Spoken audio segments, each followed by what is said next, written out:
શ્રાવણ મહિનાની શરૂઆત થઈ ગઈ છે અને 100 ભક્તો મહાદેવની ભક્તિમાં લીન થઈ ગયું છે। ત્યારે આજે આપણે વાત કરીશું ઓસમ ડુંગર પર બિરાજતા ટપકેશ્વર મહાદેવના કે જેને ખુદ કુદરત જળ અભિષેક કરે છે। પવિત્ર શ્રાવણ માસ એટલે દેવોના દેવ એવા મહાદેવ શિવજીને પ્રિય માસ હોય છે।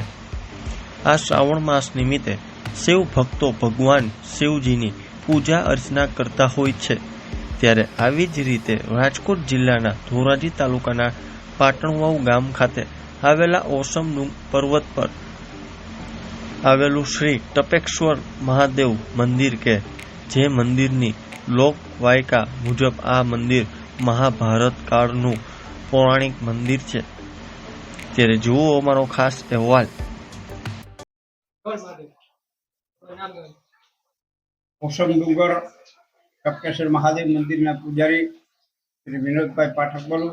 અત્યારે ટપકેશ્વર મહાદેવ મંદિર પર કુદરતી વનસ્પતિના મૂળિયામાંથી ગળેન પાણી આવે ટપક ટપક પડે। ટપકેશ્વર મહાદેવ મહાભારતની ભૂમિની અંદર પાંડવો રહી ગયા। પાંડવો વનવાસ દરમિયાન દિવસો ગાળ્યા। અત્રિ ઋષિએ તપ કરે છે, જેથી શીત તપભૂમિ ટપકેશ્વર મહાદેવ આ દેવોની ભૂમિ છે, આ ઋષિમુનિની ભૂમિ છે। બાજુમાં ગૌમુખી ગંગા ગાયના મોઢામાંથી આવે, મહાદેવના મંદિરમાંથી આવે।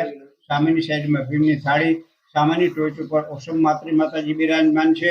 જે કોઈ માતૃમાતા તથા ટપકેશ્વર દાદાના દર્શન કરશે એની માતૃમાતા તથા ટપકેશ્વર દાદા એની પણ મનોકામના પૂર્ણ કરે છે। તેમજ ઉપર તળાવ ઉપર 2 તળાવ આવેલ છે।